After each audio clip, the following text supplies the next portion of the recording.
സാങ്കേതികപരമായി ലോകത്ത് ഏറ്റവും വേഗത്തിൽ ഡെവലപ്പായിക്കൊണ്ടിരിക്കുന്ന രാജ്യമാണ് ചൈന. ചൈന നടപ്പിലാക്കുന്ന ചില പ്രൊജക്റ്റുകൾ ലോകരാജ്യങ്ങൾ അത്ഭുതത്തോടെയാണ് കാണാറുള്ളത്. അത്തരത്തിൽ നിലവിൽ ചൈനയിൽ കംപ്ലീറ്റ് ചെയ്തതും കൺസ്ട്രക്ഷൻ നടന്നുകൊണ്ടിരിക്കുന്നതുമായ ചില മെഗാ പ്രൊജക്റ്റുകളാണ് ഈ വീഡിയോയിലൂടെ നമ്മൾ കാണാൻ പോകുന്നത്. സോ നമുക്ക് നേരെ വീഡിയോയിലേക്ക് കടക്കാം.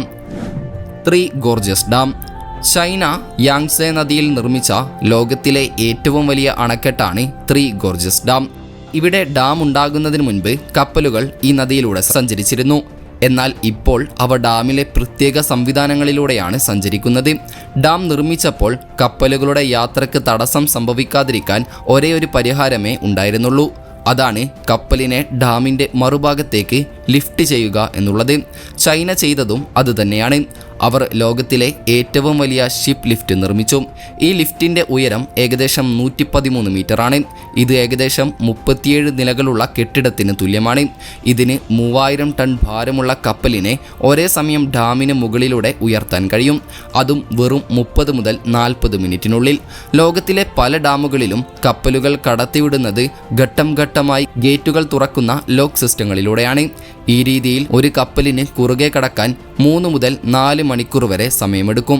എന്നാൽ മുൻപ് പറഞ്ഞതുപോലെ ചൈനയുടെ ഷിപ്പ് ലിഫ്റ്റ് 3000 ടൺ കപ്പലിനെ 37 നിലകളുള്ള ഉയരത്തിലേക്ക് ഉയർത്താൻ വെറും 30 മുതൽ 40 മിനിറ്റ് മാത്രമേ എടുക്കുന്നുള്ളൂ. ഈ ലിഫ്റ്റിന് താഴെ വെള്ളം നിറഞ്ഞ വലിയൊരു ചേംബറുണ്ട്. കപ്പൽ ആ ചേംബറിലേക്ക് പ്രവേശിക്കുന്നു. തുടർന്ന് ആ ചേംബറിനൊപ്പം കപ്പലിനെ മുഴുവനായി ഉയർത്തുകയാണ് ചെയ്യുന്നത്. മുകളിലെത്തിയാൽ കപ്പൽ നേരെ ഡാമിലേക്ക് പ്രവേശിക്കുന്നു. ഈ സംവിധാനം മുഴുവൻ ഹൈഡ്രോളിക് ബാലൻസിംഗ് മെക്കാനിസങ്ങളിലാണ് പ്രവർത്തിക്കുന്നത്. മിഡോങ് സോളാർ ഫാം. ചൈന നിർമ്മിച്ച ലോകത്തിലെ ഏറ്റവും വലിയ സോളാർ പവർ പ്രൊജക്റ്റുകളിൽ ഒന്നാണിത്. ചൈനയിലെ സിൻജിയാങ് മേഖലയിലെ മരുഭൂമിയിലാണ് ഈ പ്രൊജക്റ്റ് നിർമ്മിച്ചിട്ടുള്ളത്. ഇതിൻ്റെ നിർമ്മാണം പൂർത്തിയാക്കി പ്രവർത്തനം ആരംഭിച്ചത് 2024 ഈ മിഡോങ് സോളാർ ഫാമിന് 3.5 ഗിഗാവാട്ട് കപ്പാസിറ്റി ഉണ്ട്. അതിനാൽ തന്നെ ഇവിടെ 52,60,000 സോളാർ പാനലുകളുമുണ്ട്. ഇത് ഗോബി മരുഭൂമിയിലെ വിശാലമായ പ്രദേശത്താണ് വ്യാപിച്ചു കിടക്കുന്നത്. ഇതിൻ്റെ പ്രതിവർഷ ഉൽപ്പാദനം ഏകദേശം 6 ബില്യൺ യൂണിറ്റാണ്. ഒന്നുകൂടി വ്യക്തമായി പറഞ്ഞാൽ നമ്മുടെ കേരളത്തിൻ്റെ ഒരു വർഷത്തെ ഇലക്ട്രിസിറ്റി കൺസംഷൻ്റെ 20%.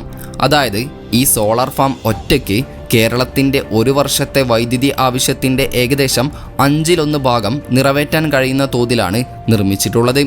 ഈ പ്രൊജക്റ്റിനായി ചൈന ഏകദേശം $2.13 ബില്യൺ ഇൻവെസ്റ്റ് ചെയ്തതെന്നാണ് റിപ്പോർട്ടുകൾ പറയുന്നത്.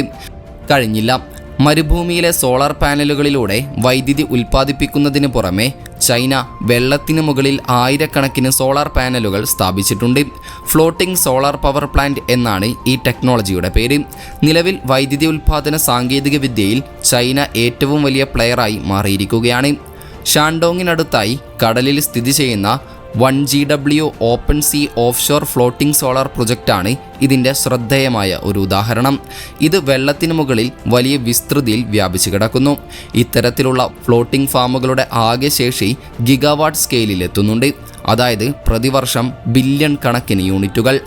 നമ്മുടെ ഇന്ത്യയിലെ രാജസ്ഥാനിലെ ഥാർ മരുഭൂമിയിൽ മുൻപേ സൂചിപ്പിച്ചതുപോലെയുള്ള ബാദ്ല സോളാർ പാർക്ക് ഉണ്ടെങ്കിലും ചൈനയിലെ ഈ സോളാർ പ്രൊജക്റ്റ് നമ്മുടെ ഇന്ത്യയുടെ പ്രൊജക്റ്റിനേക്കാൾ 8 മടങ്ങ് കൂടുതൽ വൈദ്യുതി ഉൽപ്പാദിപ്പിക്കുന്നുണ്ട് എന്നതാണ് സത്യം. സിച്ചുവാൻ ടിബറ്റ് റെയിൽവേ. സിച്ചുവാൻ പ്രവിശ്യയുടെ തലസ്ഥാനമായ ചെങ്ഡുവിനെ 1600 കിലോമീറ്ററിലധികം ഉയർന്ന ഭൂപ്രദേശങ്ങളിലൂടെ ടിബറ്റിൻ്റെ തലസ്ഥാനമായ ലാസയുമായി ബന്ധിപ്പിക്കാനാണ് സിച്ചുവാൻ ടിബറ്റ് റെയിൽവേ രൂപകൽപ്പന ചെയ്തിരിക്കുന്നത്. യാൻ മുതൽ നൈങ്ചി വരെയുള്ള ഏറ്റവും ബുദ്ധിമുട്ടുള്ള ഭാഗം ഇപ്പോഴും നിർമ്മാണത്തിലാണ്. ഈ ഭാഗം മാത്രം 1000 കിലോമീറ്ററിലധികം വരും. ഇത് പലപ്പോഴും 3000 മീറ്ററിൽ കൂടുതൽ ആഴത്തിലുള്ള താഴ്വരകൾ, ഫോൾട്ട് സോണുകൾ, ചെരിവുകൾ എന്നിവ കടന്നുപോകുന്നു. റൂട്ടിൻ്റെ 80% തുരങ്കങ്ങളും പാലങ്ങളുമാണ്. അൺസ്റ്റേബിളായിട്ടുള്ള പാറക്കെട്ടുകളിലൂടെ കടന്നു പോകുന്ന വളരെ നീളമുള്ള തുരങ്കങ്ങൾ ഇതിൽ ഉൾപ്പെടുന്നു. ഈ പ്രധാന ഭാഗത്തിൻ്റെ നിർമ്മാണം 2020 നവംബറിലാണ് ആരംഭിച്ചത്. ഇത് ചൈന ഇതുവരെ നിർമ്മിച്ചതിൽ വെച്ച് ഏറ്റവും ചിലവേറിയ റെയിൽവേ ഭാഗങ്ങളിൽ ഒന്നായിരിക്കും. പൂർത്തിയായാൽ ഇത് ടിബറ്റും ചൈനയുടെ മറ്റ് ഭാഗങ്ങളും തമ്മിലുള്ള യാത്രാസമയം ഗണ്യമായി കുറക്കും. ചരക്കുകൾ വിനോദസഞ്ചാരികൾ, അടിയന്തര സാമഗ്രികൾ എന്നിവ എത്തിക്കുന്നതിന് ഇത് വലിയ സഹായമാകും. എന്നാൽ ഇത് ഇന്ത്യയുമായുള്ള യഥാർത്ഥ നിയന്ത്രണ രേഖയ്ക്ക്, അതായത് ലൈൻ ഓഫ് ആക്ച്വൽ കൺട്രോളിന് അടുത്തുള്ള സെൻസിറ്റീവായ പ്രദേശങ്ങളിലൂടെയാണ് ഈ ലൈൻ കടന്നു പോകുന്നത്. ഔദ്യോഗികമായി ഇത് ഡെവലപ്മെൻ്റ് ആണെങ്കിലും ഇതിന് സൈനികവും സിവിൽ പരവുമായ ഇരട്ട ഉപയോഗ സാധ്യതകൾ ഉണ്ടെന്നത് ഇന്ത്യയിൽ ആശങ്കയുണ്ടാക്കിയിട്ടുണ്ട്. മുഴുവൻ ചെങ്ഡു ലാസ ലൈനും 2030 പൂർത്തിയാകുമെന്ന് പ്രതീക്ഷിക്കുന്നു. ദ പിങ്ഗ്ലു കനാൽ തെക്കൻ ചൈനയുടെ വ്യാപാര പാതകളെ മാറ്റിമറിക്കുന്ന ഒരു പ്രൊജക്റ്റാണിത്. മോഡേൺ എഞ്ചിനീയറിംഗോടെ നിർമ്മിച്ച ഒരു കൂറ്റൻ കനാലാണിത്. ചൈനയിലെ ഗുവാങ്സി പ്രവിശ്യയിലെ ഈ വലിയ ട്രാൻസ്പോർട്ട് പ്രൊജക്റ്റുകളിലൊന്ന് അതിൻ്റെ അവസാന ഘട്ടത്തിലാണ്. ഇതിനെ പിങ്ഗ്ലു കനാൽ എന്ന് വിളിക്കുന്നു. 2026 അവസാനത്തോടെ ഇത് പ്രവർത്തനക്ഷമമായാൽ കഴിഞ്ഞ 1000 വർഷത്തിനിടയിൽ ചൈന നിർമ്മിച്ച ആദ്യത്തെ പ്രധാന കനാലായി ഇത് മാറും. 5000 ടൺ ഭാരമുള്ള കാർഗോ കപ്പലുകളെ കൈകാര്യം ചെയ്യാനാണ് ഈ കനാൽ നിർമ്മിക്കുന്നത്. മൊത്തം ബജറ്റ് ഏകദേശം 72.7 ബില്യൺ യുവാൻ, ഏകദേശം $10 ബില്യൺ. ഒന്നുകൂടി വ്യക്തമായി പറഞ്ഞാൽ 90,000 കോടി ഇന്ത്യൻ രൂപയിലധികമാണ് ചിലവ് വരുന്നത്.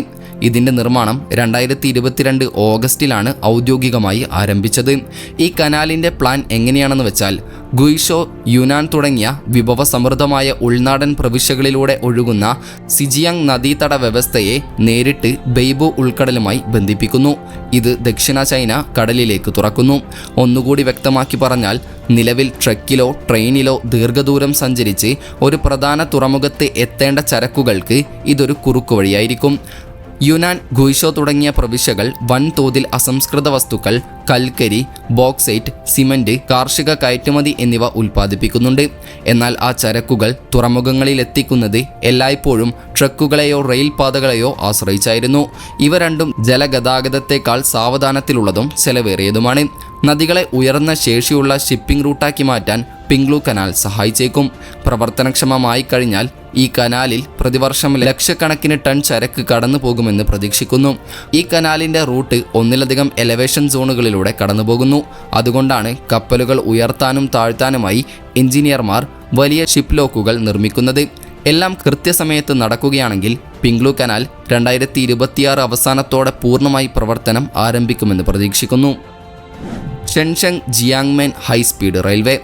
നിങ്ങൾ എപ്പോഴെങ്കിലും തെക്കൻ ചൈനയുടെ ഭൂപടം നോക്കിയിട്ടുണ്ടെങ്കിൽ നമുക്കൊരു കാര്യം കാണാൻ സാധിക്കും. അതായത് ഈ മേഖലയിലെ 2 പ്രധാന നഗരങ്ങളായ ഷെൻഷനും ജിയാങ്മെനും തമ്മിൽ വെറും 100 മുതൽ 116 കിലോമീറ്റർ ദൂരമേയുള്ളൂ. എന്നാൽ ഇവിടെ ഇതുവരെ നേരിട്ടുള്ള ഹൈസ്പീഡ് റെയിൽ ലൈൻ ഇല്ലായിരുന്നു. കൂടാതെ അവയ്ക്കിടയിലുള്ള യാത്ര എപ്പോഴും വേണ്ടതിലും സാവധാനത്തിലായിരുന്നു. ഇപ്പോൾ ചൈന പേൾ റിവർ അഴിമുഖത്തിന് താഴെ തുരങ്കം നിർമ്മിച്ചുകൊണ്ട് അത് പരിഹരിക്കുകയാണ്. ചൈന ഏറ്റെടുത്തിട്ടുള്ള ഏറ്റവും കോംപ്ലിക്കേറ്റഡ് ആയ ഷോർട്ട് ഡിസ്റ്റൻസ് റെയിൽ പ്രൊജക്റ്റുകളിൽ ഒന്നാണ് ഷെൻഷെൻ ജിയാങ്മെൻ ഹൈസ്പീഡ് റെയിൽവേ. ഇതിന് ഏകദേശം 116 കിലോമീറ്റർ നീളമുണ്ട്. എന്നാൽ ഇത് ഇത്ര കഠിനമാകാൻ കാരണം മേഖലയിലെ ഏറ്റവും തിരക്കേറിയതും ആഴമേറിയതുമായ ജലപാതകളിലൊന്നായ പേൾ റിവർ അഴിമുഖത്തിന് തൊട്ടു താഴെയാണിത് എന്നതാണ്. ഇതിൻ്റെ നിർമ്മാണം 2022 ആരംഭിച്ചത്. ഈ ലൈനിൻ്റെ നടുക്കായി നദീതടത്തിന് താഴെ ആഴത്തിൽ അണ്ടർ വാട്ടർ ടണൽ നമുക്ക് കാണാൻ സാധിക്കും. ചൈനയിലെ പ്രധാനപ്പെട്ട അണ്ടർസീ റെയിൽ തുരങ്കങ്ങളിൽ ഒന്നാണിത്. ട്രെയിനുകൾക്ക് ഉയർന്ന വേഗതയിൽ സഞ്ചരിക്കാൻ കഴിയുന്ന വിധത്തിലാണ് ഇത് രൂപകൽപ്പന ചെയ്തിരിക്കുന്നത്.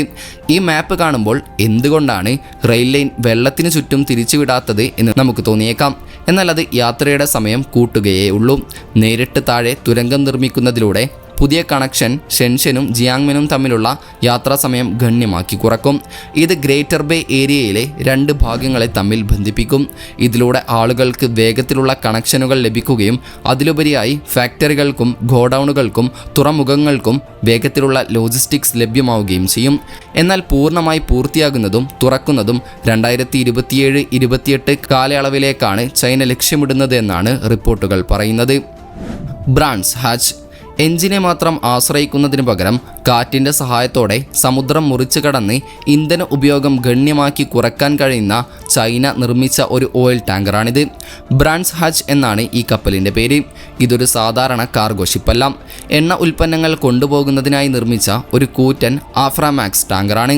ഇതിൻ്റെ നീളം ഏകദേശം 250 മീറ്ററാണ്, അതായത് 2 ഫുട്ബോൾ മൈതാനങ്ങളെക്കാൾ വലുത്. ഈ കപ്പലിൻ്റെ കീ എലമെൻറ്റ് ഇതിൻ്റെ ബോഡിയിൽ ഘടിപ്പിച്ചിട്ടുള്ള വിൻഡ് വിങ്സ് ആണ്. BAR ടെക്നോളജീസ് വികസിപ്പിച്ചെടുത്ത കപ്പലോട്ടപ്പായകളാണിവ, അഥവാ സെയിലുകളാണ്. ഓരോന്നിനും 37.5 മീറ്റർ ഉയരമുണ്ട്. അതായത് ഒരു ബഹുനില കെട്ടിടത്തിൻ്റെ അത്രയും ഉയരം. ഈ സെയിലുകൾ കാറ്റിനെ പിടിച്ചെടുക്കുന്നു. ഈ കാറ്റ് കപ്പലിന് അധികമായ പ്രൊപ്പുൽഷൻ നൽകുന്നു. ഇതിനാൽ തന്നെ ഇതുവഴി ചൈന പ്രതിവർഷം ആയിരക്കണക്കിന് ടൺ കാർബൺ പുറന്തള്ളുന്നത് കുറയ്ക്കുകയും ചെയ്യുന്നുണ്ട്. ഏതായാലും ഇക്കൂട്ടത്തിൽ നിങ്ങളെ ഏറ്റവും അത്ഭുതപ്പെടുത്തിയ മെഗാ പ്രൊജക്റ്റ് ഏതാണെന്ന് കമൻറ്റ് ചെയ്യാൻ മറക്കരുത്. ഈ വീഡിയോയുടെ പാർട്ട് 2 ആവശ്യമാണെങ്കിൽ അതുകൂടെ കമൻറ്റ് ചെയ്യാൻ വിട്ടുപോകരുത്. അപ്പോൾ മറ്റൊരു ഇൻഫോർമേറ്റീവായ വീഡിയോയുമായി വരുന്നതുവരെ ഗുഡ് ബൈ.